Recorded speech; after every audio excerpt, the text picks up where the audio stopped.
В едно малко село, далеч от градовете, живеели двама братя. Единият бил тих, спокоен и винаги помагал на хората. Другият бил обратното – ядосан, завистлив и винаги търсел как да вземе повече, без да дава нищо.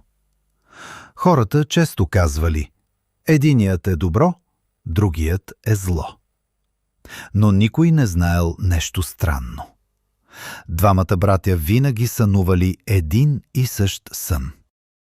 В съня им се появявали две фигури – светла и тъмна. Светлата винаги казвала: аз съм доброто, аз те водя напред.